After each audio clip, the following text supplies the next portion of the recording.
Welcome to the Outer Realm with Michelle DeRoche and Amelia Pisano.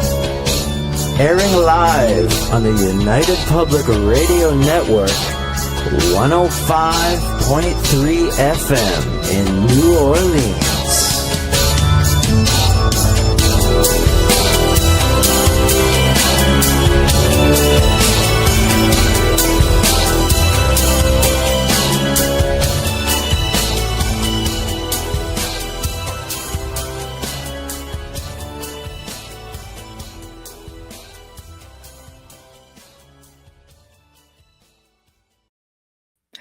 Good evening, everyone. Welcome to the Thursday night segment of The Outer Realm. We are broadcasting live on the United Public Radio Network, 105.3 FM from the Gulf Coast, 107.7 FM from beautiful New Orleans. We are fully sponsored by the amazing people over at Folklore Coffee who have been a part of our journey for the last several years. So thank you, Folgers. We couldn't do it without you, nor would we want to. Also, big thank you to Justin Snicker, aka Dr. Snick, the Sonic Surgeon, for the contribution of his time, his music, and his voice for the intro you just heard. He's an award-winning composer of Halloween, horror, sci-fi, and dark wave electronic music, which can be found on all of your favorite music streaming platforms. Also, big thanks to Steve McGinnis, the artist behind our logos here at the show. Check him out on Facebook and Instagram. Also specializes in the horror and Halloween genre, but does amazing commission pieces of any sort. So also just a heads up for our sponsor, I've had people ask me about Folgers and the other show, Beyond the Outer Realm. They only sponsor the Outer Realm, so not the sister show. So not yet, fingers crossed. Anyway, tonight we're having, part two of our open discussion that we started a couple weeks back with Wayne Mallows, exploring the animal kingdom, but on a different level. We're going to talk about spirit animal totems, familiars, old, strange tales, folklore. It's going to be a lot of fun. As promised, we will talk about crows and ravens and different things that they represent and what it means. If you see more than one, aside from it being a murder of crows, so it's going to be a whole lot of fun. And of course, it's not much more fun when I can do it with my compadre. Hello. Kat says I jumped. I had my headset on. Oh, that'll do it. So do it. Well, hello, Michael. Hello, Patsy. Yeah. So that will be fun. Getting into could use a different background. Yeah, it does look better. It's one of my favorite cabinets. Yeah, same room, different angle. Yeah, yes, I love that cabinet. That one's got a nice pedigree. Hi, Eric, Kira. That one comes all the way from the UK, believed to have been done in Scotland. It actually has coat of arms painted inside from the family, going back to I don't know, late 1700s. Possibly early 1800s. And I loved it because it had the pedigree. So when the family, when the son got married, they added another coat of arms. It's quite unusual, all hand carved. And it's got, you can see the Scottish thistles and yes, just love it. Anyway, hi, Mish. I know. I need the cabinet. Yeah, that would be a tough one because that is one of my favorites. So won't be going too far anytime soon, let me tell you what. But anyhow, so it's actually heavier than the chairs. It is pretty heavy, even though there's in two pieces. Yeah, I remember. Yeah. So sorry, apparently everything I love is heavy. And one of a kind and fragile. One of a kind. That one is, fragile indeed. Yeah. I'm sorry.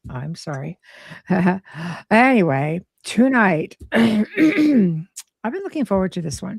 This is actually, guys, going to be a three-parter. So you'll have to wait until the next one.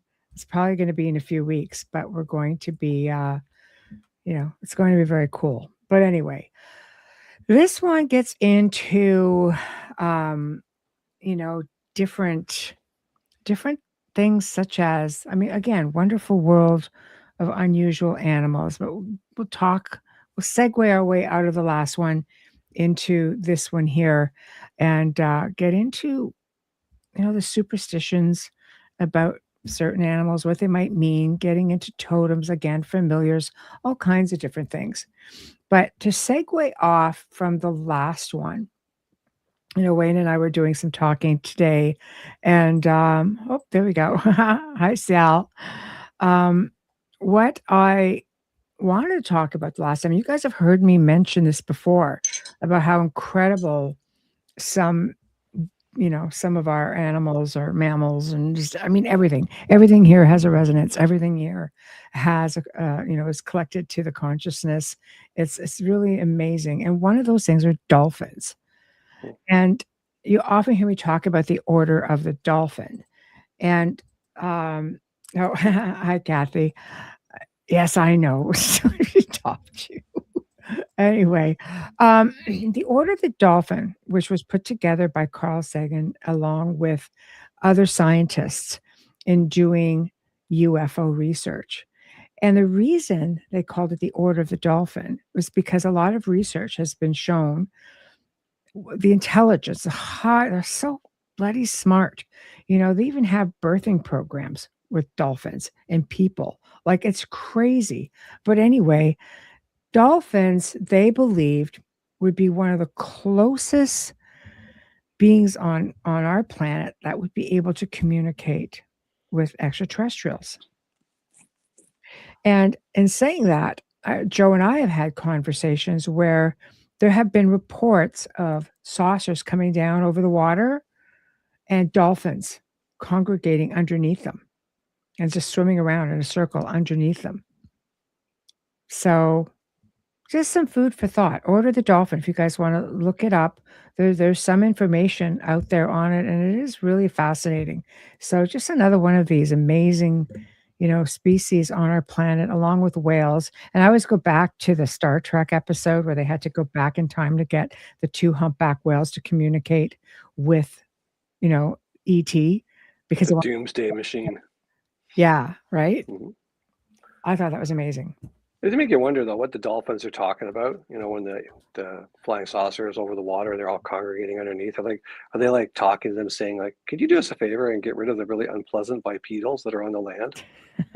Can you just like, get them out of here? Because we like it here without them." Yeah. Can't blame them. I don't blame them at all. No, exactly. I'm same. It's kind of like God. But I think we've had so many, and again, we'll get a lot of this. We're not going to have time to touch on everything, I'm sure. Hi, Michelle, which means we're going to be able to, get into part 3, but. Kind of the dolphins. I believe when pregnant women swim with dolphins, apparently they communicate with the babies. See, highly intelligent they are. And they've got an interesting language all of their own. So where shall we start? Yeah.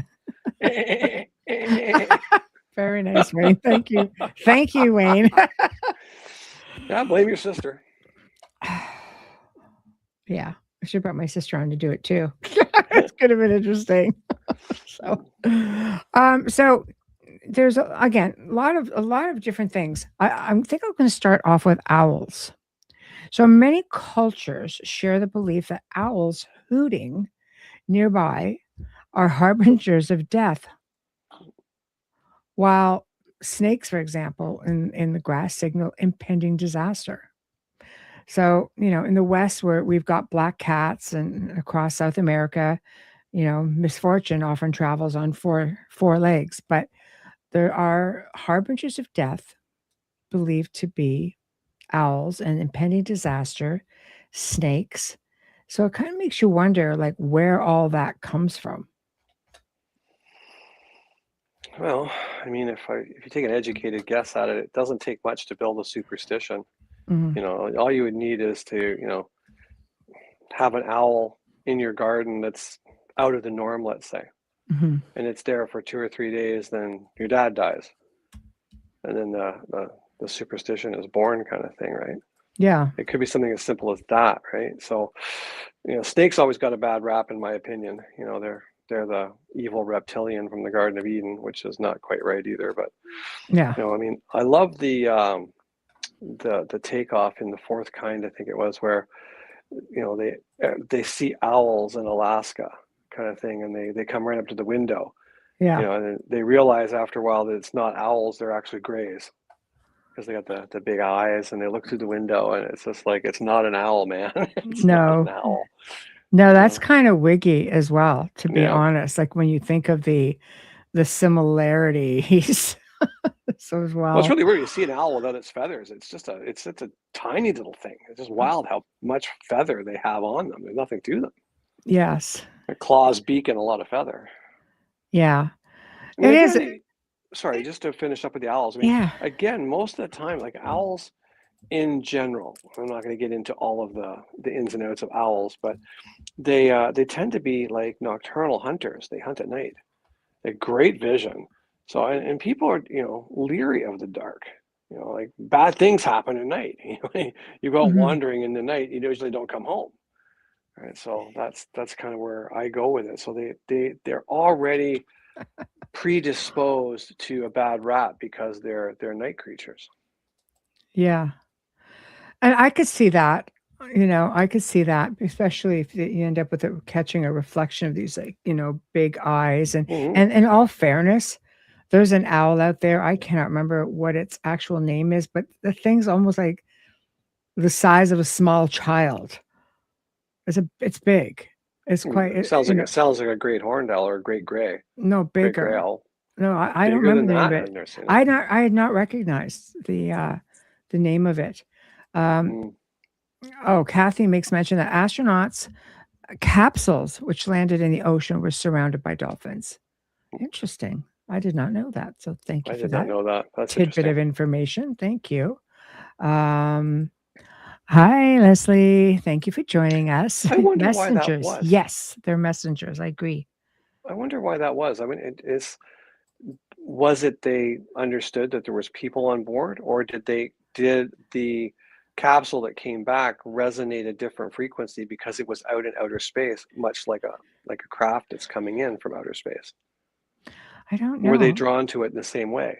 Animals are just so highly tuned, to frequencies on average. So it's very possible. We have to Google what that looks like. Blackiston fish owl. Hold on. Let me go in and see if I can just Google this thing, because now I'm curious, you guys. Okay, 1 minute. So the Blackiston. Okay, 1 second. Blackiston fish owl. Not so much like wingspans. No, that's not it either. Largest owl. Let's look at that one. If I can bring up a picture, I will show it to you guys. What the largest owls are. Got some here like red eyes and some crazy looking owls out there. I cannot tell. They're not showing me I would know it to see it, and I don't see it. And it just looks completely unprofessional of me to be doing this. 3 minutes after the show, you'll find it. I promise you. I know. It's insane. Oh, well, welcome, Courtney. Thank you for joining us. Right on open mic, which means it's really nice and laid back. It is. The Eurasia eagle owl. I saw that one too. Hold on. Let me look. Okay, there it is. Hear me talking. Look at that thing. Nope. I'm watching somebody holding on to this owl, and it is, I mean, mind you, when it's up against a person, yeah, it does look like a fairly large owl. So that could very well be. I'll just put up the picture. No, it's a video, so I can't even grab it up against somebody without a video. Okay, so okay, that's probably it. Let's just go with that. Let's go with it's a big owl. Rochelle. Yeah, we're just going to go with that. It's a big owl.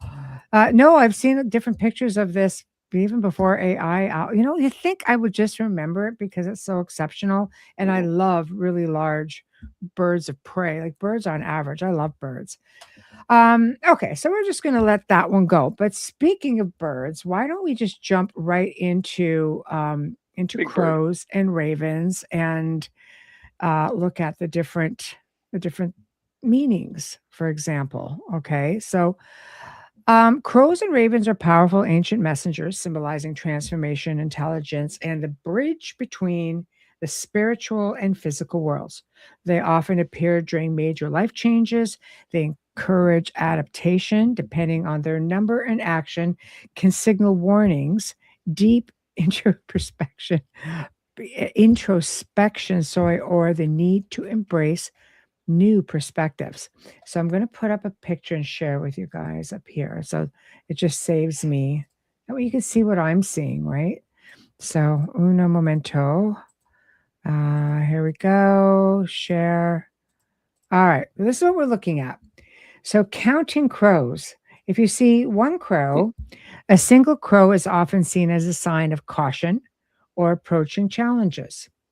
Two crows symbolize good news, happiness, pleasant beings. So much for the whole, it's a murder of crows. Anyway, Well, two crows are attempted murder. Come on now. attempted murder, you know. Right. Three crows represent unity, celebration, meaningful gatherings. Four signify new beginnings, growth, fresh starts. Five are linked to abundance, prosperity, and financial gain. Six suggests good fortune and unexpected rewards, while seven point to hidden truths, insight, and revelations. Eight symbolize dreams fulfilled, hopes coming true. Nine represents love, romance, deep emotional bonds, and 10 indicate transformation, life changes, and new journeys.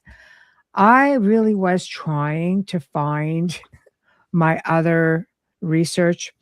And since moving, I am missing an entire folder full of stuff because it would tell you things such as what happens if a crow flies into your house, for example, and if it lands on, let's say, your headboard or footboard. It would mean that someone in the house is going to pass away. So there's a whole lot more to all of this, like how many you see, but also as to what are they doing at the time that you see them. So remember, if they're messengers, then you need to pay attention to what are you doing at the moment that you see said crow or crows. You've had experiences, Wayne. You had Lots good of them. experiences. Personally, I think if a crow flew into the house, most people would drop dead of fright. And that would be the message right there. That could be where it comes from. I mean, they're big birds. If they were in your living room, they would take up a massive amount. It's not like having a sparrow in your house. They're big. I mean, you got me that beautiful taxidermy one from a roadkill out of England. It came with paperwork and everything, and it's a good sized bird for a bird. You know. Yes, they are. Well, I've ravens had are even bigger. Oh yeah, they're huge.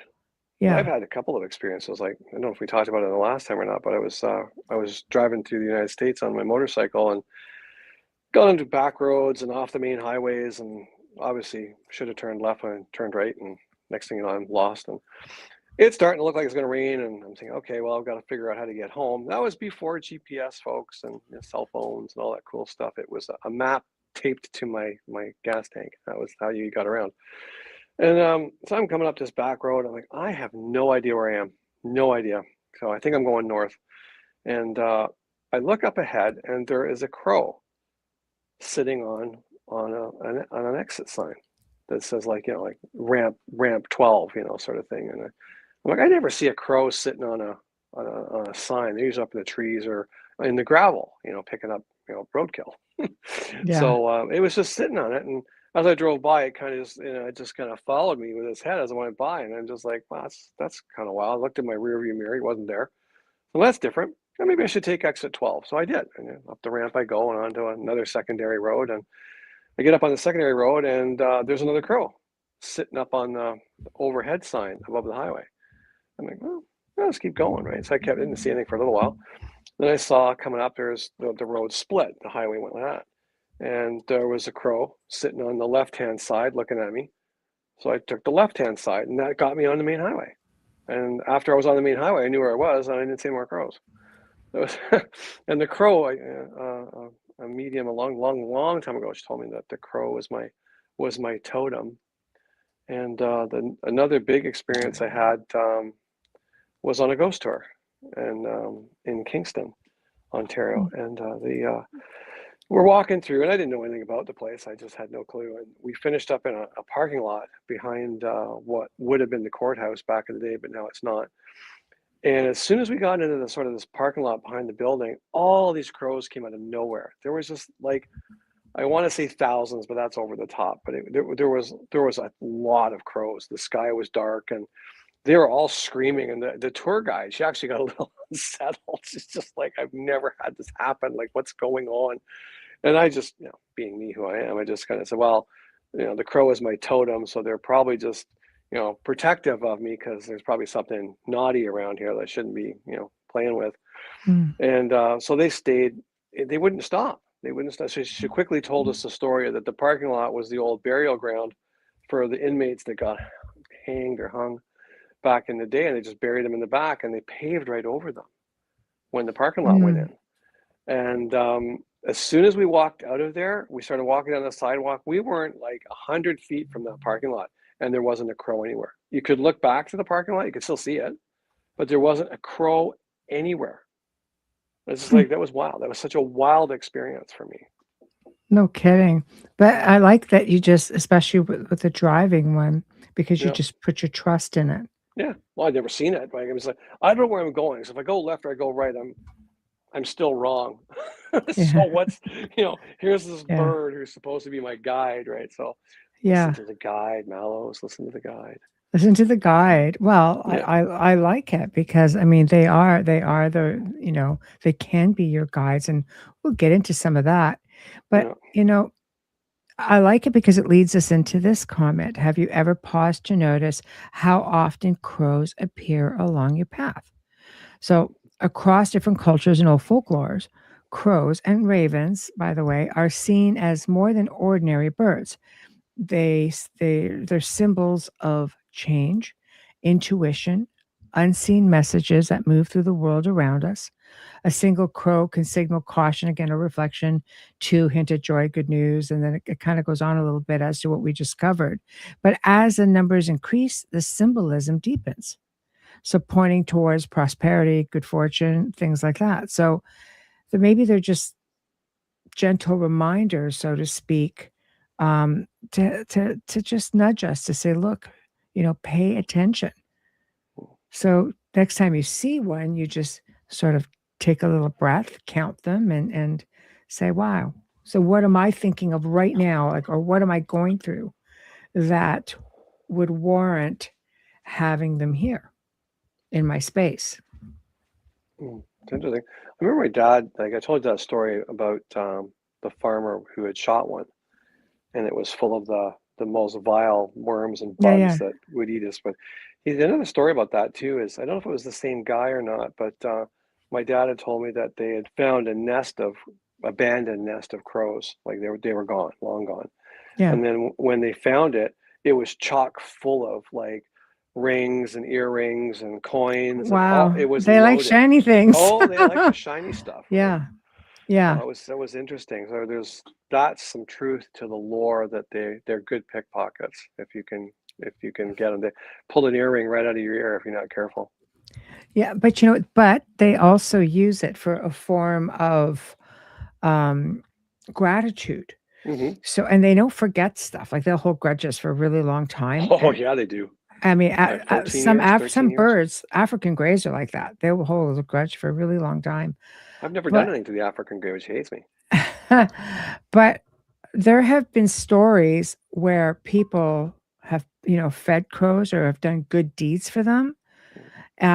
And when they come back, like when they leave and come back, people have turned around and said, oh my gosh, like they leave little baubles, they'll leave little shiny trinkets in return for the food. Hmm.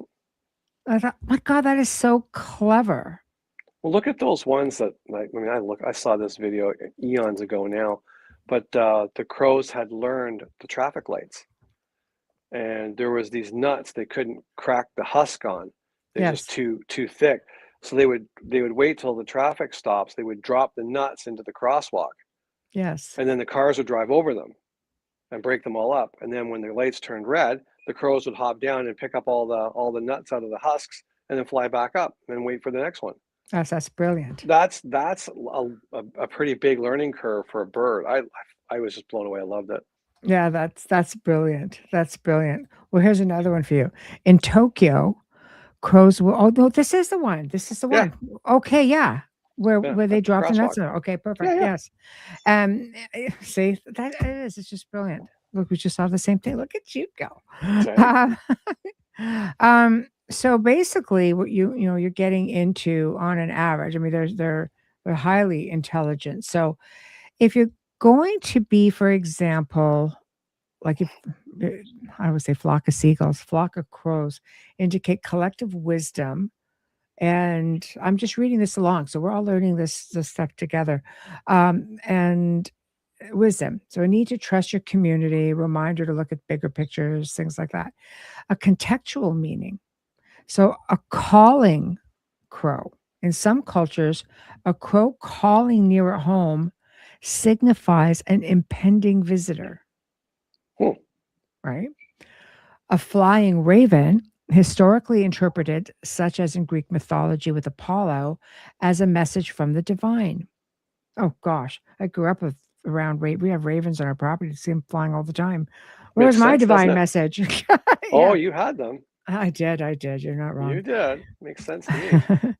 A warning because they are natural guardians, a ruckus group of crows may be assigned to watch for hidden danger. So when crows or ravens appear, they are often prompting you to look beyond your current situation, trust your intuition, and prepare for a shift in your life path. Hmm. Interesting. Um, here's some of the, mm, misconceptions. People just look at crows and ravens like they are these harbingers of doom, because they're scavengers, they're predators, so they often get associated with death because of it. Well, they're Um, black too, right? They're again, we go back yeah, to they're black, they're dark, they're the color of night. You know what I mean? And the Grim Reaper's the color of night. mm, It's not a big stretch to jump, right? yeah, but they have the albino ones too. If you look at the Beyond the Outer Realm logo, I've got the black and the white ravens. Hmm. I just love it.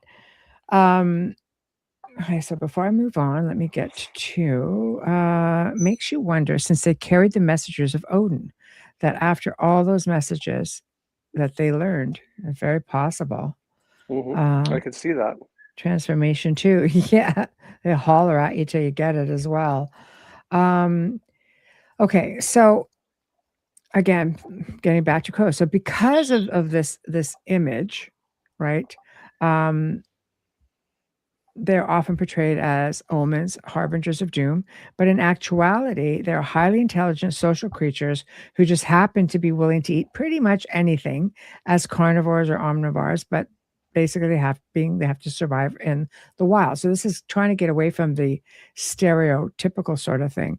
But they're very unique because they actually attend to their dead. They will hold funerals of sort. So more specifically, crows are known to gather around their dead, which is a practice known as mobbing, and to avoid nearby food in order to assess danger and trigger anti-predator behaviors. I did not Hmm. know that. I didn't know that either. No, it's again, it's very clever. So, no, they are not evil. Even in many people mistakenly believe they're bad omens because of how they're portrayed in the media, but they are symbolic and spiritually they have a spiritual association between, again, death messages, but they really most cultures around the world believe that they really do represent the opportunity for to give you those messages, transformation.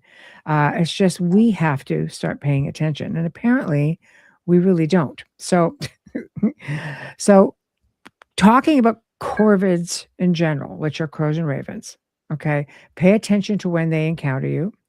um, do they happen during times of transition, decision making, spirituality seeking?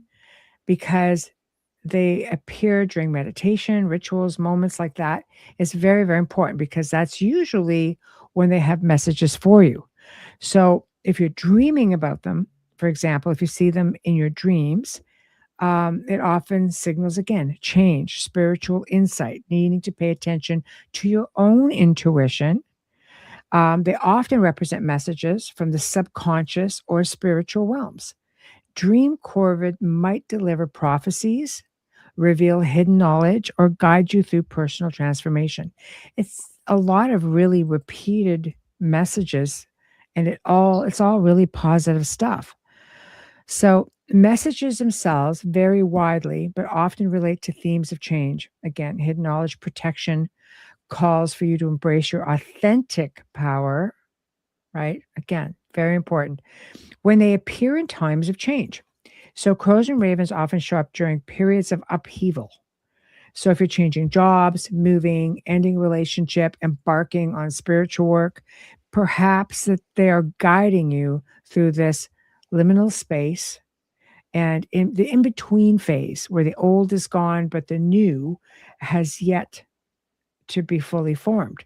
So in those moments, the message is one of adaptation, cleverness, and perspective.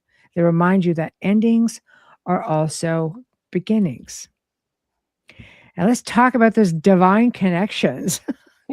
So many deities across various pantheons claim corvids as their sacred animals or messengers, and much like Odin, right? We were just talking about Odin and the ravens, but they reflect the universal recognition of these birds' spiritual significance. Calling on these deities or studying their stories can help deepen your understanding of the raven or crow's spiritual role. Everything here, I believe, has a spiritual role. I really do. So, speaking of Odin, Odin in the Norse tradition, perhaps the most famous corvid deity relationships belongs to Odin, the all-father of Norse mythology. His two ravens, Hugin, which is thought, and Munin, which is memory, fly across the 9 worlds each day, gathering information and returning home to whisper their discoveries into his ears. For modern pagans working with Norse deities, ravens often represent the pursuit of wisdom, the importance of memory, and learning from the past, and value seeing situations from multiple perspectives. So, getting into the Celtic power, the Morrigan. In Celtic tradition, the Morrigan, a triple goddess of war, fate, and death, appears as both woman and crow. She represents sovereignty, prophecy, and the fierce protection of what matters most. Encounters with crows or ravens might signal her presence, particularly during times requiring courage, truthful assessment of situations, protections of loved ones, things of that nature. So it seems to be a lot of the same idea. There are some that will influence outcomes and guide warrior souls to the afterlife, which is sort of refreshing to know. I love that. But the Native American connection, so, here at this side of the world, many Native American traditions honor crows and ravens as cultural heroes, creators, and trickster figures. It's the first time I've heard them as a trickster figure. They bring fire, light, and knowledge to humanity, even through cleverness rather than force. They represent the power of intelligence, adaptability, and finding unconventional solutions to problems. So, in the Tlingit culture, the raven holds immense cultural historical importance and is seen as a creator of the world and bringer of daylight, having stolen the sun to eliminate the world. I have never heard the tale of one being more of a creator type. I did actually. In the last year, I heard that about the crow tricking the darkness because the Right, darkness had stolen the light, and because the crow was black, it came up and tricked the darkness into giving the bauble, the bright light back, and the crow stole right. it. God, see, that's wiggy. crows, it's neat. It's pretty neat. shenanigans, Oh, shenanigans. lots of shenanigans, boy.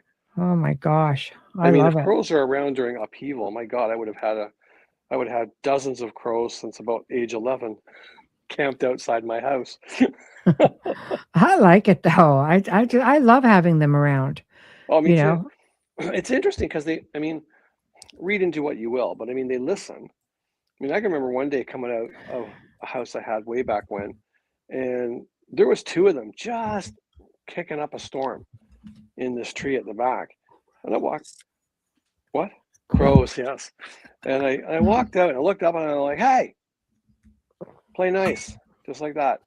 And they stopped and looked down at me. I'm like, play nice now. Come on, be good. And they stopped. They stopped arguing and carrying on, and they stayed up the tree for a while just watching me. It's very interesting. yeah. You know. I like the word shenanigans as well. Oh, it is. I'm a I mean, user of said word. me too. In one of the books I had written on a natural selection, I use a raven in the back of a cemetery, and Mhm. it does, when you read it, it does have the shivers kind of go up your back, just that the way the one character does the same thing I did. It's basically, it's carrying on and carrying on, and she basically says, "That's enough of that noise, knock it off," kind of thing, and it Yeah. stops and looks at her. Yeah. And she's just like, gives you the willy jillies, boy. So yeah, they're crafty, and they do have a lot of magical, sort of lore behind their appearance and the way they conduct themselves. They are very magical if you take the time to look at them. I've always thought that as well. In fact, when choosing a name for the show, the name to me was very it came easily, and matching it to an image. So like the outer realm, basically we come up with, it was the crow, the raven really, but the crow or the raven, the blackbird holding a key to the outer realm. And then when I moved on with the outer, beyond the outer realm, you actually see that the bird is flying into, he's got the key and he's gone. So he's in flight. He's not just sitting there holding it, sort of inviting you to come in, like beyond it. He's gone through and he's got the key and he's moved on with it. There's even versions, if you look at the UPRN website, where I've added portals. So on the outer realm, you see again the crow or raven sitting at the edge of the portal to the outer realm with the key. And then beyond the outer realm, you see he's gone through with the key. It's just really fascinating. I love the fact that they are these messengers, that they represent so many ethereal things and so much knowledge.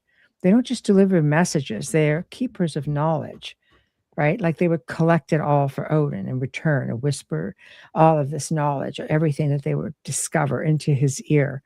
Like, it's just, there's just something about it. To me, it was the perfect one, right? So I don't know. I love it. Well, So they are like the Watchers. I mean, they they have do. before drones, they had the ability of the height Mhm. advantage. Mhm. Right. So if they had messages to give you, they would come back and they would tell you, that those who could understand, Yeah. or they believe they could understand, that they would come back and say, "Hey, there's an army across the hill," or "There's somebody coming up the road that you might want to be wary of." That was Yeah. where it all started from. Yeah. Yeah. It is wonderful. There's so many stories out there, which gets us into the next leg of everything, moving past the crows, are the spectral animals, the Mm. ghostly animals, whether they be pets, whether they be, um, whether they're just old tales. So there's one, which is, I'm just kind of going into here, spectral animals. They talk about entities and stuff like that. Do you want to talk about which one is it you were talking about? The black hound of what? What was it you knew about? The other one brought it Oh, up. oh I, God, I don't remember now. Note to self: when Wayne says something, Well, write it Wayne says it. down. Write it down. Write it down. I mean, it was like, oh, the black dogs of the moors. Yeah. Yeah, yeah. There's a lot of stories about the moors and their. It's almost like the what do you call those things? The hellhounds Yeah, type of things, hellhounds. right? Yeah. Hellhounds. But these are the black dogs of the moors, and it's the same idea. There's these big sort of dogs like the size of bull mastiffs, very muscular, black with red eyes Hmm. that just roam the moors and run into that at night. Whether it's ethereal or real, it's gonna hurt you if it gets a hold of you. Yeah, And it's I always crazy. found that pretty interesting. You know what my Yes. memory's like. You can't just dump that in my lap. I won't remember. But When just on closing, just quick with the birds too. I mean, take all the magical and all the mystery and all the the sort of the fantasy out of it. Birds are amazing in the forest because, excuse me, if you've ever been in a forest and everything is normal, you can walk down the trail and the birds are going and the leaves are going and it's full of life. But if there's a predator around, everything goes quiet. And that could simply be where the messenger idea came from, that there's an intruder on your property. All the birds go quiet. hmm hmm That would make sense. Yeah. That would make sense. So let's get into some tales of ghostly critters. So the phantom dogs of Gettysburg. I've been to Gettysburg a couple times. I've never heard this story before, but the story goes Gettysburg, Pennsylvania is one of the most haunted places in the United States, known for countless ghost sightings of soldiers, but visitors also report strange encounters with animals. Some say they hear barking echoing from the empty fields at night. Others claim they see shadowy dogs darting between the gravestones. Historians note that dogs lived with soldiers during the Civil War. Some even marched and fought alongside them. So locals believe the spirits of these loyal companions remain still standing guard or searching for their fallen humans more than 150 years later. It's very sad. I've never even heard that story. And you know, I Mhm, know had experiences of Civil War of stuff, but I've never really had that experience. mhm. Never even heard of it. Yeah, I've never heard of that either, but when I read it, it really touched me. It's like, oh my goodness. Um, Lincoln's beloved horse called Old Bob. Crazy. Abraham Lincoln's horse, Old Bob, was a trusted companion during his years as a lawyer in Springfield, Illinois. After Lincoln became president, Bob remained in Illinois but was brought out of retirement for the president's funeral procession in 1865. Draped in black, he marched behind the coffin, an image that brought many mourners to tears. Locals have long claimed that on quiet nights near Lincoln's home, you can hear the clop of hooves and faint sound of a horse's whinny. Some believe it's old Bob still searching for his master, perhaps proudly escorting him even in the afterlife. Boo. Like that's sad. Just like It can be. I I would know. hate. I That's like, mean, we oh, hate to hear about human spirits that are stuck between worlds. I just can't stand the idea of an animal spirit lost between two worlds. That bothers me more than a human does. it does. But you know what? It also shows of their loyalty, their loyalty from one life into the next, I Hmm. guess. One story I remember was when I visited Scotland, and it was this beautiful little, Skye Terrier, this little terrier, and it was called Greyfriars Bobby in Edinburgh, and that place was just crazy haunted to start with. But anyway, so there's a few ghost stories that are as touching, or very few that are as touching as Greyfriars Bobby. So in the mid 1800s, Bobby, a Skye Terrier, became famous for his loyalty after his owner John Gray passed away. For 14 years, oh my gosh, Bobby guarded his master's grave in the Greyfriars Kirkyard, rain or shine, until he himself died. And there's a monument, like, there's this beautiful bronze statue of this dog. like in this same area, which is a big tourist attraction within the Royal Mile now. It's nuts. Today, visitors often report hearing the sound of a little dog padding through the cemetery at night. Some even claim to see a little shaggy figure sitting quietly by a gravestone before vanishing into the mist. Whether you believe it or not, many say a spirit remains to watch over his beloved owner, promising or keeping a promise even beyond death. And I remember now it's just this adorable little dog, right? So here you'd have the cemetery, then here you would have this pub, which is Greyfriars, and you have this statue, and you just realize that this little guy is probably still there on duty. You know, it's beautiful, Rochelle. It's just, oh my gosh, yeah, one of my most favorite places in the world. I love it, and I still dream about it. It's terrible, but I do. I really love it. Um, so anyway, here's another. The Hound of Dartmoor, England's phantom dog. So, on the windswept moors of Devon, England, stories of ghostly black dogs have been told for centuries. The most famous haunt is Dartmoor, where locals speak of a huge spectral hound with glowing red eyes. Some say it's a guarding spirit, while others view it as a terrifying omen. I knew this was the next half. I knew this was a story that inspired it. Sir Arthur Conan Doyle even used this legend as inspiration for the Hounds of the Baskervilles. To this day, hikers on Dartmoor sometimes report hearing heavy paw steps, growls carried by the wind, or catching sight of a hulking dog-like shadow that disappears into the mist. Hmm. I know, this is crazy. This is from an article called passionatelypets, by the way.com. Really awesome to check out. So let's talk about cats. So there's two cat stories I'll share with you. One is the ghost cats of the Hermitage in St. Petersburg. So the Hermitage Museum in Russia is world famous for its incredible art collection and has another unique distinction, which are its cats. So, for centuries, real cats have been kept in the museum to protect the priceless works from rodents. Legend has it when the building is especially quiet, staff and visitors sometimes feel a phantom cat brush against their legs only to look down and see nothing there. Others have reported hearing faint meows in empty galleries. Some believe the cats are still doing their jobs, even though because they're in spirit, but the spirit of former mousers, I guess, who love their jobs so much they never left their post. Maybe worse places to hang out, you know.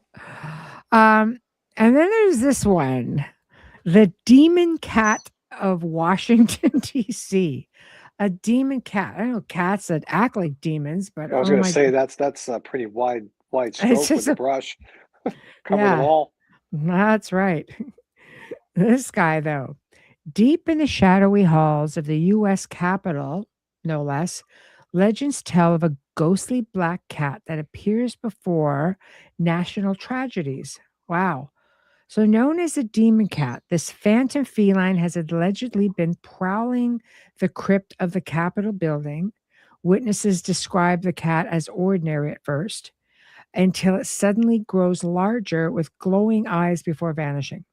Some historians believe the tale began when real cats were kept in the Capitol's basement to control rats, again, which is normal for the time. But others insist the ghostly cat is a true omen of doom. While not tied to a loving bond like other pet ghosts, the demon cat reminds us that even animals can become part of spooky folklore. I Oh, remember hearing that story. It was a lot of years ago now. I was watching a program on that. They firmly believe that is a thing. wow. Even caretakers, security people have seen it. It's some credible people have come forward and said, "Oh yeah, I'm not going to the basement anymore." Yeah, see, that's crazy.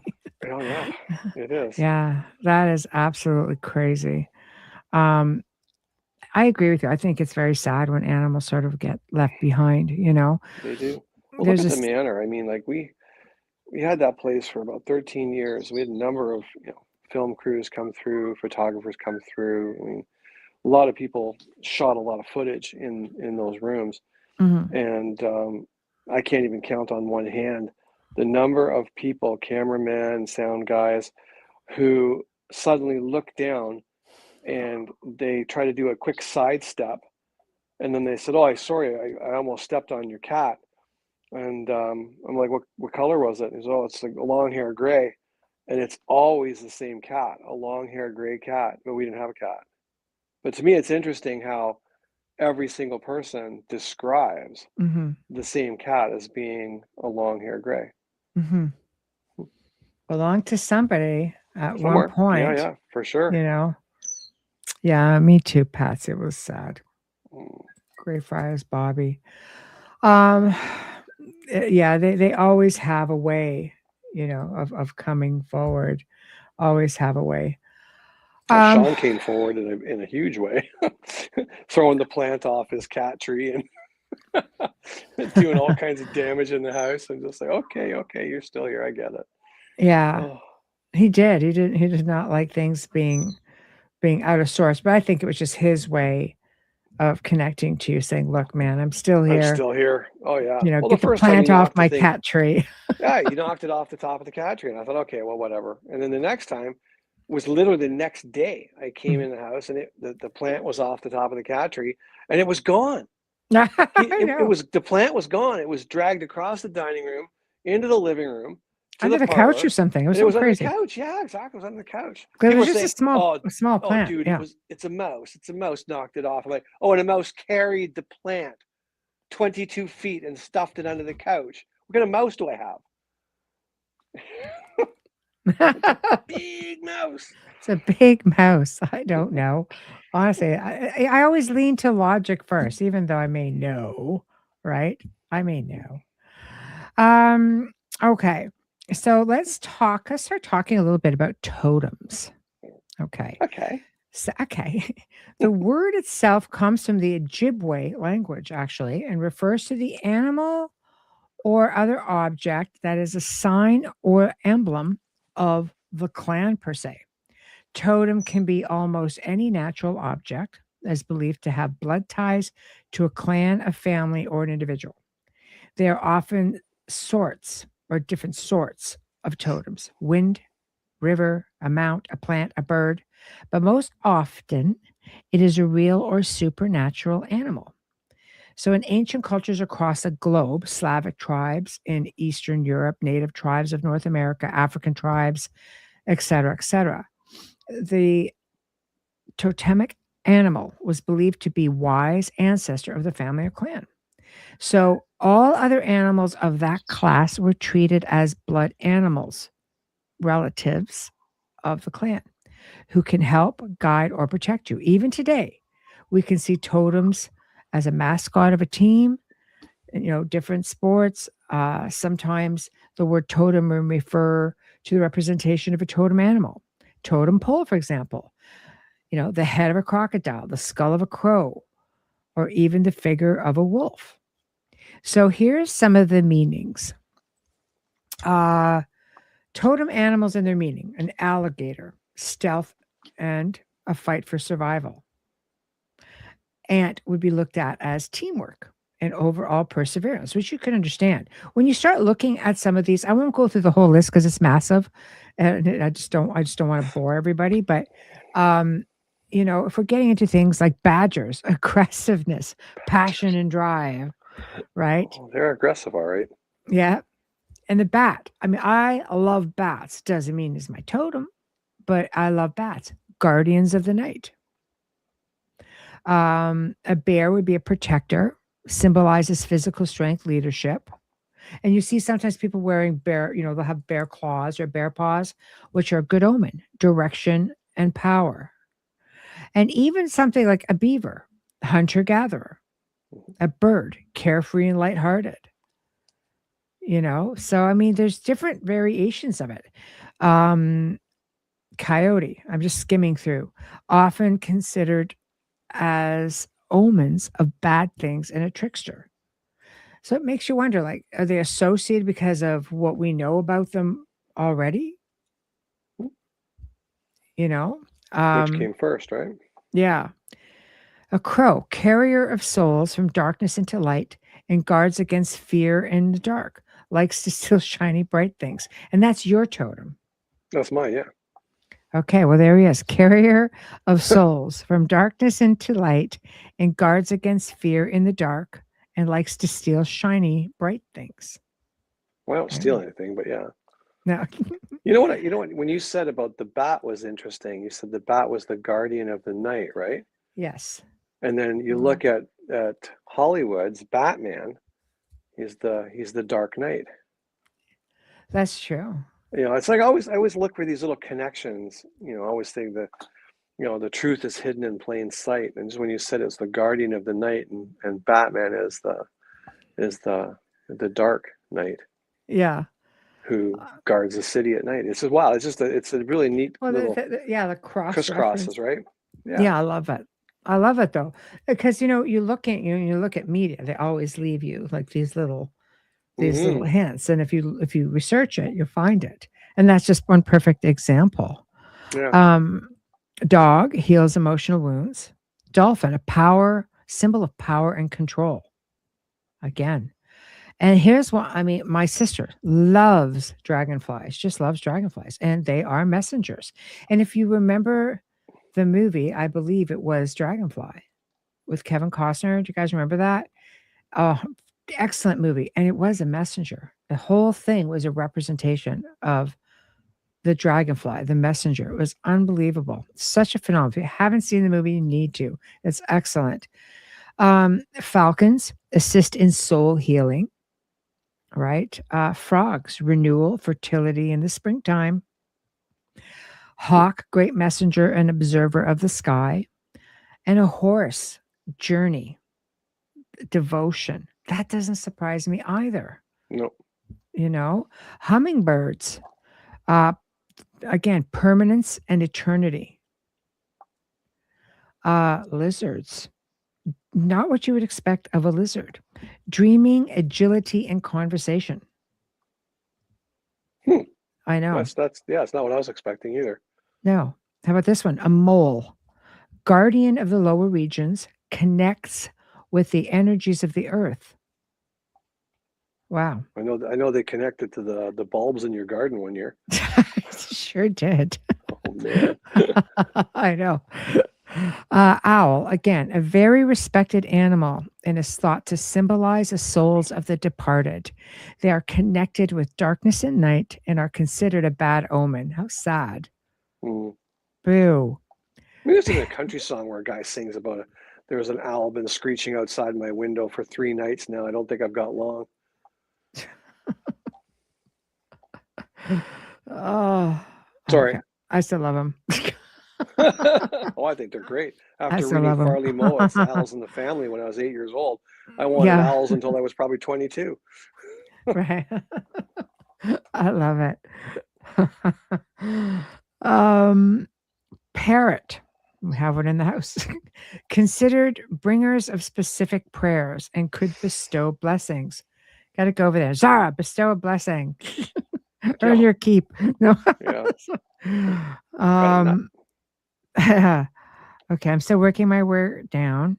Okay, possums. This is interesting too. Proper use of deception, sensibility, guide to uncovering talent, psychic or physical gains, wisdom, recovery. Wouldn't have expected that from a possum. When you look at that creepy dude from Silent Hill, that mask he wears looks exactly like a possum's head. That's true. Very long and little pointy eyes. And I think they're cute. I used to feed them. They're great. They're adorable. Yeah, I used to do the If same. you have a possum on your property, you will not have ticks. I promise you. You won't have anything. Everything. They eat grubs. They eat just anything they can get their mouth on. Cast iron stomachs. They never get sick. They don't carry bacteria. They're great. And they're so sweet. They're so sweet. They look scary, but they're so sweet. They're really sweet beings. A raven, teacher, hoarder. You sure that's not my totem animal? Right there. That's you. Raven. No wonder you're connected to them. Chairs for the most part. Come on now. Yeah, so they are teachers, hoarders of the mark. Oh, and the mark of a shapeshifter. He is a creator, deity, clown caretaker, and mischief maker. Wow, that's That's totally really all you. interesting. What? Mischief maker, hoarder. Some things, yes. A robin, the wisdom of change. Seahorse, confidence and grace. A shark, a great symbol of survival, adaptability, and hunting prowess. Again, the snake that get into usually seen in healing and fertility rites, also considered a hunter. So that sort of contradicts a little bit what we were getting earlier about that. And Uh, s- when you look at the medical field today, they mhm. usually have the double snakes around the staff, Yes, that's true. connected to the medical, right? Yes, that's true. You're not wrong. That's true. I There you forgot go. about that. I was making an organite. I love organite. I have an organite pyramid next to the computer. It's amazing. And on my phone, actually. It's a charge plate. I had the wet resin covered. A dragonfly was in the resin. Oh, no idea how it got there. I left it and as it was resin and finished my plate. Oh, but you know what? Maybe you were meant to see it. Mm. Maybe you were just meant to have it. Very cool. I want a tribal style dragonfly. They're beautiful. Okay, so getting back into spiders. Okay, not everybody's cup of tea for sure. A spider connects the past with the future, creative, and weaves a pattern of life. So if that's your totem, that's not a bad thing right there. Um, Tadpole, fertility, change, renewal. Again, guys, I'm just jumping around like crazy, right?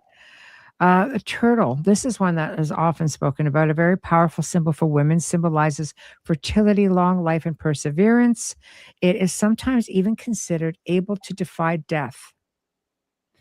Wolf, which is supposed to be mine, shows intense loyalty with a balance of independence, teaches cooperation, protectiveness, and the value of extended family. That's you. Yeah. Yeah, I think so too. It makes some sense, you know. So, if those are all the different totem, and there's so many more. There's so many more. Oh, I love them. I love them. I have one I really should wear. They're great for Mm. grounding, just wonderful for grounding. I felt that the dragonfly wanted to be preserved without a doubt. Without a doubt. Mm. You never know. Maybe, I mean, they're highly intuitive. Everything is, all beings are intuitive. But with that being said, maybe it knew if it was going to be on the end of its life. They don't last super long, unfortunately. I also have a turtle, which is also a pentagram broken up by shell pieces, 28 outer pieces for days, 13 inner pieces for moon. Yes. Butterfly. I don't, let me go see if it even had a butterfly. I don't know if they have a butterfly on here, but let me check. Probably do. I don't know. Yes, they do. Okay, sorry. A symbol of metamorphosis and everlasting life. Mm. Oh, no, wait. Yes, that's right. Okay. I want to make sure I got the right one. Cat, self sufficient guardians of the spirit and good fortune. So those Uses are the, drama to their favor. because I think Mm. they're royalty. Um, Not wrong. so I thought that was really interesting in dealing with totem animals. If you're not sure, I mean, there's so much stuff you can find. This stuff, it's all online, all over the place, and find out what your totem is. I have a question. Um, I know it's what's. Sorry, go ahead, Wayne. I told you how like a medium woman told me what my totem was. How does one go about finding what their totem is? Like, what do you just, like totems are us? Uh, Totems are us. I don't know who Um, you'd reach out and contact and just say, hey, I'm this person and what's my totem? mhm. Is it like Yeah. 1, 2, 3 and me and we're all ex fighter pilots, kings and queens? Okay, I just Googled it. So 1 second. The primary ways of finding a totem: pay attention to repetition. Notice animals that appear frequently in your life, whether in person, in dreams, or through imaginary books. See, I mean, I've always had ravens and crows around me, but I've had a very deep connection with wolves to the point where I can be in their space. I could touch them and not sort of get attacked. I've had people say, "You'd probably be okay around a dog man." What? I Yeah, don't think I ever probably. want to find out, but I don't know. So it says, think about animals as a child that you were obsessed with or felt strong, inexplicable connections to when you were younger. You can sit, meditate with you, and use your intuition and see, which one of your look for an animal guide, essentially, right? I Observe them think in the nature. animals that are things that are around me most of late are fruit flies. What's a fruit fly? Is that a totem? I don't know, Wayne. I don't know, but it is really interesting.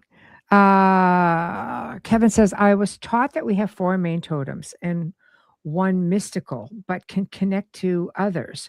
I have had dreams of mine and visions, then connected with the animal and seeing them all in the time in dreams are real. Amazing. I Yeah, love that. I think it's great. See, I have a huge connection to dragons. Huge. I mean, visions. I've always had them around, and so have 2 out of my 3 kids. 1 specifically. So would that be considered, I guess, one of your mystical ones? I don't know how mystical they are. I mean, I was drawing dragons from the time I could hold a pencil. Yeah, so they're out That kind of there. faded after I got out of high school, but yeah, I was always drawing them. That'll be part of the next segment. Eagle, bat, king cobra, and mountain lion, and also connect to the wolves. Yeah. So, okay, well, let me see. Let me go back up to the list. So we have eagle. Let me see if we can have an eagle. Let me tell you what the eagle says. Eagle, freedom and courage, sacred pieces of spirit, a reflection of a person's vision and accomplishment. Whereas the eagle feather shows bravery, good judgment, humility, and special perspective. Next one is, what did you say it was? A bat. Okay, that is basically guardian of the night. A snake, I think there is no cobra, so I think it would have to fall under the snake, which I read off. And a mountain lion, they have cougars, so power, leadership, and swiftness. There we go. So that is that. So getting into familiars. So basically, what is a familiar? The word comes from the Middle Age France, later spread across Western Europe and then the whole world. The word refers to a magical helper of a witch, a sorcerer, or a healer. Commonly, familiars were domestic animals like dogs, cats, horses, sheep, goats, or some wild animals local to the witch, such as frogs, lizards, moths, birds. Again, quoted witch because familiars were tightly bound to the witch hunt in Europe and North America. Women were tortured, slaughtered just for having a cat or a rat in the house. So we're going to go back again to familiars. Unlike the spiritual guides or the totems, familiars were helpers of younger witches and servants that were more servants to the more experienced ones. In the Middle Ages, it was commonly believed that the spirit helper, or demon, according to the Christian sources, inhabited the animal's hosts and killing their own soul. So modern practices, familiars are the helpers and assist in magical practices. So it says, by the way, familiar is not only an animal, but can also be a human. So there we go. Yes. So that's what we have there. Okay, I was trying to go back into what guys, this is awesome. Okay. So getting into, where was I going to go? I completely lost my thought because I was just still reading, so I apologize. I'll get to some comments. I had a fox visiting my backyard every couple of days now, a coyote visiting the front, definitely feeling their energy this week. Oh, that's nice. Yeah. You're very welcome, Kevin. I love it. I think, what is it that, what is it that guides us towards, I don't know, I feel like maybe we need connections to, it's easier to think that we have these animal spirit guides, or totems. Like, what is it that makes us gravitate so much to them? Because I love all animals. I love all life for the most part, mostly animals. I think on some level of our humanity, we've lost our connection to the planet, to Mother Earth, and like animals can navigate and do all sorts of things that we need, electronics to do. And I think when we see an animal, there's parts of us that like try to connect and try to identify because it brings us back to where we're supposed to be. I always, when we're talking about Bigfoot and Sasquatch and stuff like that, and there's people saying, well, they're the apex in the forest. But we're not. I mean, if you stripped any one of us down to nothing and dropped us in the middle of the woods, we'd be dead in a week, less than, probably 24 hours. Like these creatures live in the forest with nothing but their wits and instinct. So I think that we look at that and we think we're grand, but we're really not. Not that grand. No, and again, it's sort of like, I don't know. Are they just too good for us? I think it goes back realistically when we think about, again, Odin, and you think about his connection that he had to his ravens. You hear about stories like this all over the place. And I think it also varies. Like you have certain cultures will have certain types of totems, right? For example, through indigenous totems, you can figure all that out by basically just, going into dream states through different, ceremonies, things like that. But they're often different than what, let's say, the Norse would have, right? And sometimes you can even, I guess, depending on your date of birth. Where I have problems using a date of birth is we're not on the right calendar. We're on a 12-month calendar. We're not on a 13-month calendar, which what it used to be before they changed it. So I don't know. I don't trust that one as much, to be honest. That's just me. Well, that's anything mankind gets a hold of, they always twist it. Look, twist it to nefarious reasons. Yeah, so it could be, it could be. So I don't know. I'm kind of funny like that. But again, that's just me. Funny, haha, like funny I'm a clown. Yeah. And some people, you can do quizzes too. They have quizzes on here that basically say, okay, figure out what your spirit animal is. I really do feel that the best way you can do it is by just having that connection. For you, your whole life, what were you the most connected to? Wayne? Myself? Wow. Yeah. What was I most connected to? I was always... Yeah, I like being a Leo. Sorry. There you go. See, there you go. So Michelle likes being a Taurus. There you go. Again, I go back to, like, I was always fascinated with crows, fascinated with wolves. I loved squirrels. Things like that. It's just it was always right there. Mystical creatures. Like I said, I was drawing dragons as early as I could hold a pencil. Didn't even know what they were. I just thought they were cool. I don't know where they came from. I had dreams about these weird things. I had dreams about dinosaurs before I even knew what a dinosaur was. Yeah. Tell me where that came from. Yeah. Well, we know like dinosaurs no more. I know that is different. I have to say. Oh yeah. That's another deep dive. Anytime you want to go dream walking. Holy man. I have no idea about that stuff. That was craziness. That was crazy. That was a crazy story. I was little too. I was a little guy. It goes to show you there's a lot more out there, and kids are very intuitive. Want to get into superstitions, animal superstitions, but before we get started with that, this is a question that I saw come up a while back when I was originally researching superstitions in general. But since we're specifically talking about animals, do you think animals can have superstitions? Because there's a belief that they can. Well, I think any sentient being can. They have learned behaviors. Look at crows. I mean, the crows at my sister's place know when she has the red jacket on, they're getting fed, and when she doesn't, she's not getting fed. That's the way it is. They're smart. Yeah. Yes. I think that learned behavior, superstitions. I know animals dream. You can see it. There's evidence of it. I mean, like before the invention of the gun, I mean, were deer that terrified of humankind? I don't know that they were. I mean, look at Antarctica. You walk into Antarctica, and the penguins have no fear. They come right up to you because Mhm. they've never been damaged by human.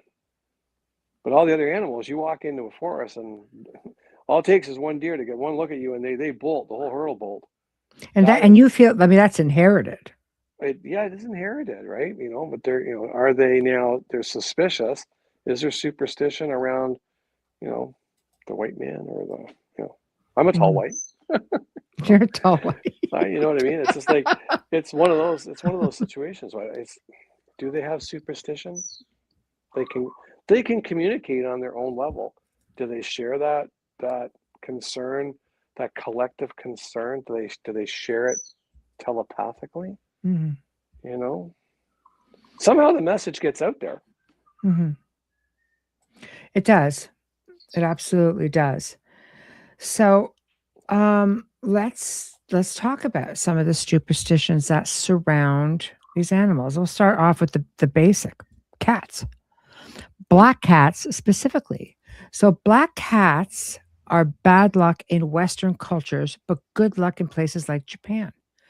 They were revered in Egypt. I mean, my God, look at, like Bastet, right? They were revered, almost like godly when you think about Bastet, but they were very revered.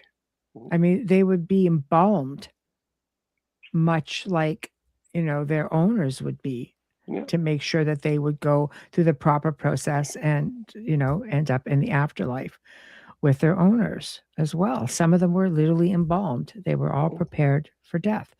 A cat sneezing 3 times means a cold. Washing ears means rain. I know. It'll be raining here every day. I don't buy it. I I mean, like black cats get a bad rap, but I think it just goes back to the color. It's just it's the dark. It's night. I mean, witches wearing black. It's like, oh, they're evil. It's like they used to wear black because it hid them from evil, not that they were evil. The black hid them from the darkness. Yeah. But people misinterpret stuff, right? It's true. It's true. Oh. I remember reading when I was in high school. I was reading, I don't know, doing a project on something or other, and they were talking about the lore of witches in the library book. Anyway, everybody had assumed, according to this specific book, that it was always the black cat being the familiar.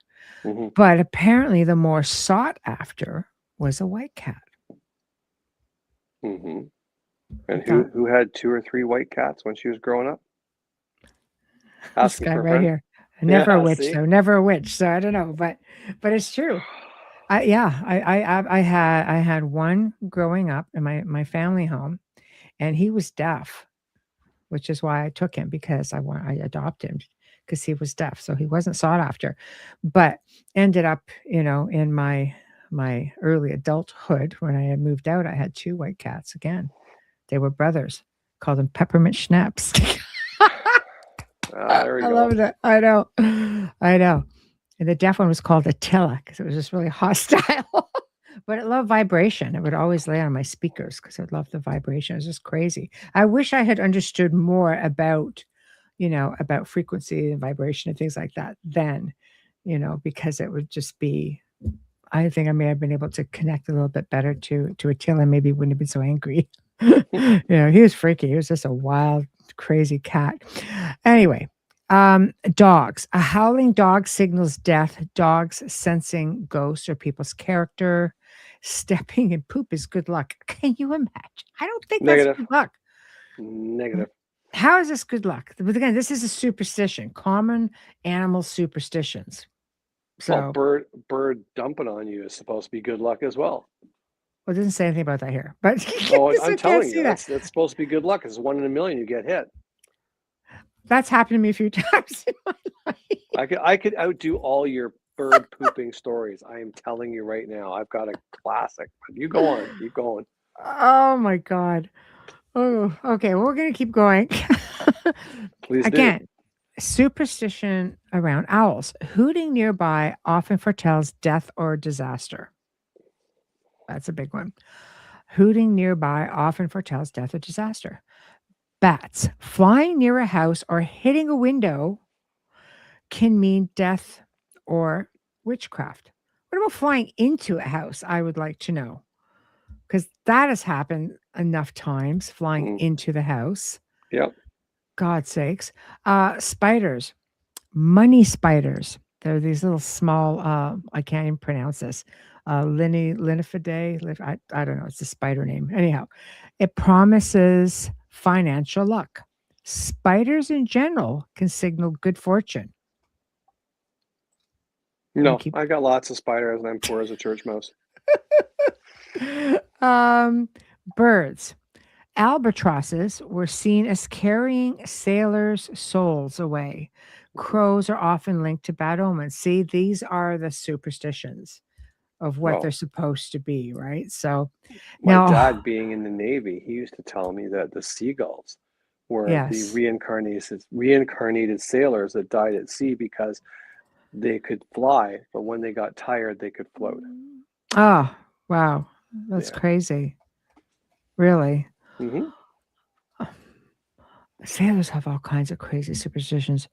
Harmful superstitions against wolves, once feared as werewolves, leading to widespread hunting. Now, that is so, so sad. Mm-hmm. That is really, really sad. Tigers, claws, teeth, and body parts are sought after for luck or aphrodisiacs, fueling poaching. Again, that is a harmful superstition. It's true. Same thing with bears and gallbladder, things like that. Same idea.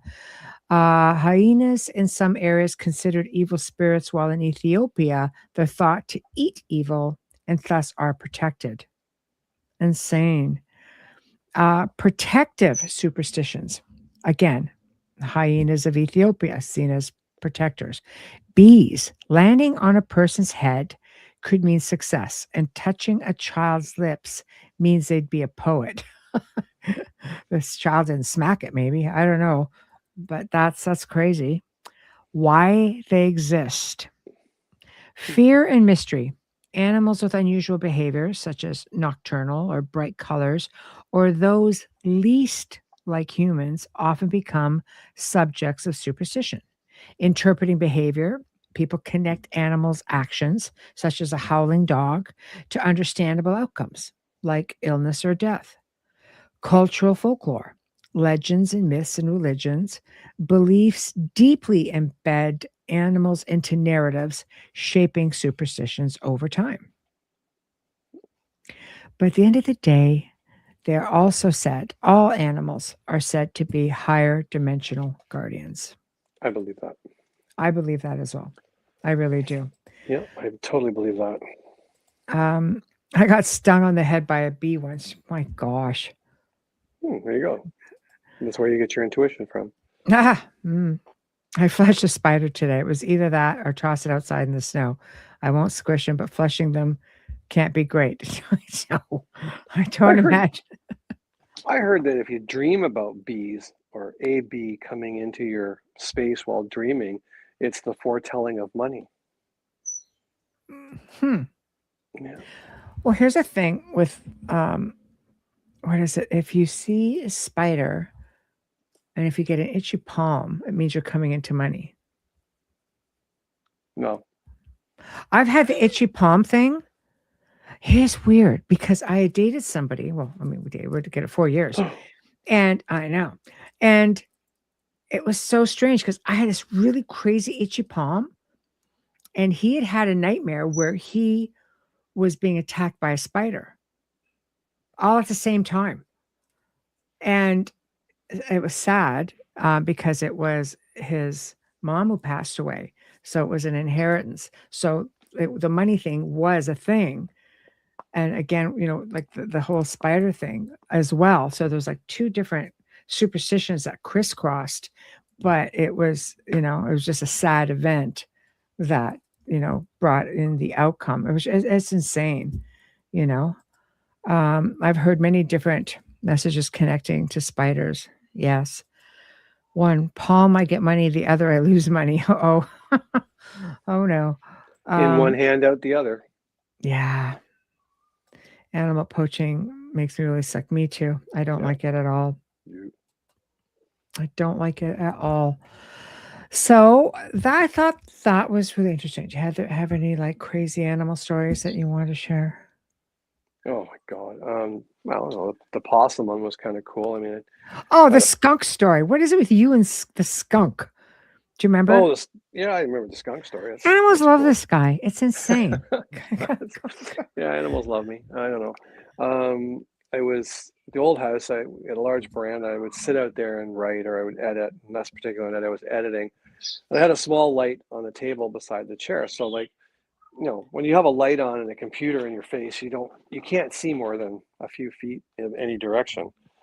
And used to feed the stray cats in the area, and it was quite late, and I heard like the rustling in the food bowl of the kibble being moved around, and I always kept a little bag of treats on the table when I was outside, just give them something nice before bed, So I rustle the bag, and they hear, I can't see anything, and it stops eating, and you can see kind of make a shadow of the cat and in the bowl kind of thing. I'm like, come on, don't be daft, come here, I got treats for you.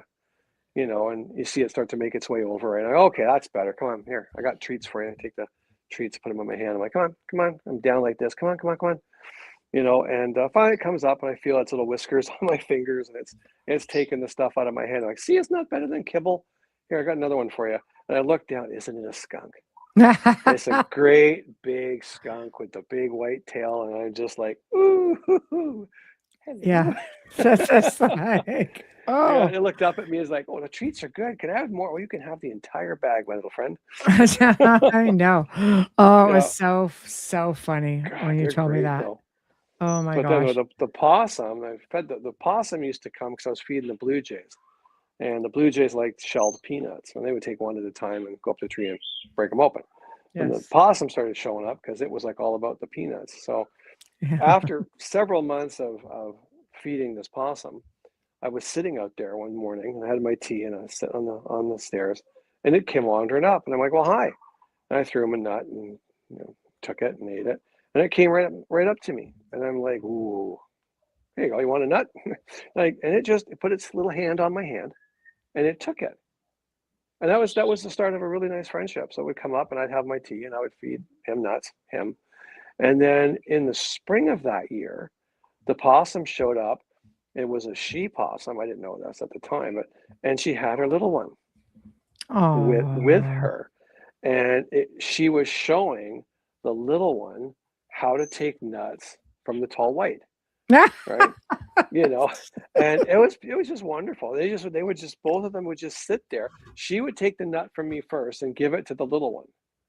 Right. And then after a while, she would let him take it, or her take it from me. But I had two of them. It was just wondrous. It was one of the best summers of my life back then. It was just so wonderful to have nature that close to me and not scared of me, and me not scared of them, and just sort of cohabitating in the same area. Yes. Oh, even the birds, the chickadees would come and eat from your hand as well. Yeah. I'd walk outside, put my hand out, and they'd just land on my fingertips, even if I had no food. They would land on my fingertips, and so they just learned. I would walk through the forest with hands full of, or pockets full of seed, down by the water, and I would just make the chickadee sound, and I could see them coming through the forest like this. You see them flying as they get closer, and they'd hold your hand over there. It's all of a sudden it's like they appear. It's like magic. It's so cool, and they weigh literally nothing. I don't even feel them on my fingers, and they eat away out of the palm of my hand. It's just a wonderful thing. I love it. I Yeah. love the interaction with nature. I think it's amazing if you can do that. Me says, my daughter would see spirit spiders dropping from the roof. That'd be enough for me. She has Addison's disease. I wonder if there's a connection. Hmm. I think, I have friends and family members who have children with autism, and I feel they can connect in ways that are phenomenal. The brain is just wired differently. Yeah. And because my niece, for example, would just literally pick up bumblebees. I was like, oh, careful. She would just pick them up. Yeah. I would just sit there. Never, ever got stung. Never got stung. But it's an energy thing, right? Isn't it? The I think animals can so. sense. Yeah. How many times do the two cryptid legends talk about that all the time? And how the Yes. Sasquatch and the Yetis, they pick up on your energy before you ever see them. They know Yes. your intent, and I think that is the same for every animal out there. Yes. It I is. do. It's. I swear it has to be. I think so Look at too. my kid Steve. He's terrified of spiders. Terrified of spiders. Mhm. And then one night he had a spider sack open up above his head, and like I don't know, a couple of hundred spiders came down on his face while he was sleeping. They're all like, he woke up with like 100 spiders on his face. I can't even. I Yeah. can't They even. were up his No. nose and his mouth. It was just all I woke I up to was can't like even. just No. blood curdling, screaming coming from his bedroom. This Oh. 21-year-old guy just yodeling. And I am sure he would love it. You are telling this story right now. Oh, I'm sure he would. Yeah, I'm sure he would. International audience. Yeah, man. Oh Yeah, my man. gosh. His loving Oh. father. Well, we're at the 90-minute mark. So it's just like, yeah, see right there. I'm down. I'm just like that. You got it, man. Spider egg sac opening your face is bona fide night terror material. Nope. Yeah, for sure. There we go. Yep, exactly. 100%. 100%. Exactly. Oh, So I mean, I went down the basement one time to replace a pipe in the basement. I had to crawl through a crawl space, and I get him. And he goes, why do I have to come to the basement? I'm like, because if I get stuck in a crawl space, you got to call 911. I'm not going through there myself. I don't need your help other than just make sure your dad doesn't get wedged. That's all I need you to do, right? His words to me was, yeah, I'm uncomfortable with it because I don't do dead things. Nice. Thanks, buddy. Thanks. Thank you. Appreciate you. Thanks. Wow. Okay. Hence why the spider story's out there. Oh, Anyway. of course. Anyway. So we've come to the end, of another That's quick. amazing show. It was quick. It was fun. I love doing open discussions because I love pulling up articles. I love that we're all reading it and hearing it all for the first time with some of this stuff. And it's just fascinating. I've learned a few things tonight as well. So now, yeah, Mish, don't get me started on the whole wolf spider thing because I've had my fair share of experiences with Let's that. talk about the 5-foot spiders out in Dawn's neck of the woods. Okay, that's going to be in the next show. But yes, it's true. Throughout different parts of the world, including the Navajo Nation, Don Yazzie and I have talked about that. Africa, places in South America, places throughout the United States, 5 freaking feet in diameter. And somebody actually videotaped one crossing the road. That was it for me. Yeah, no. I'm like, that and I do not exist in the same space at any given time. It's just not a thing. It's just not a thing. So, thank you, Heidi. Thank you, Kathy. Thank you. I mean, last week when we were having such cold temperatures, Wayne, it was minus 30. And people are saying, like, how do you live in a country where you have minus 30? And I'm like, because we don't have 5-foot spiders. That we know of. Keep them around. Cold. Yeah, I'll keep them around. Thanks, Mish. He's fun to have the open mics with for sure. So next week, let's get into next week. So full lineup of shows. Monday, catch me on Two Real Cryptid Legends, since I am their moderator host, with Daryl Denton, Ron Moorhead, and little old me, with a special guest, Bruce Brown, who's like a 30-plus year sheriff's deputy. Okay. And he's going to be talking about his aggressive dog man encounter.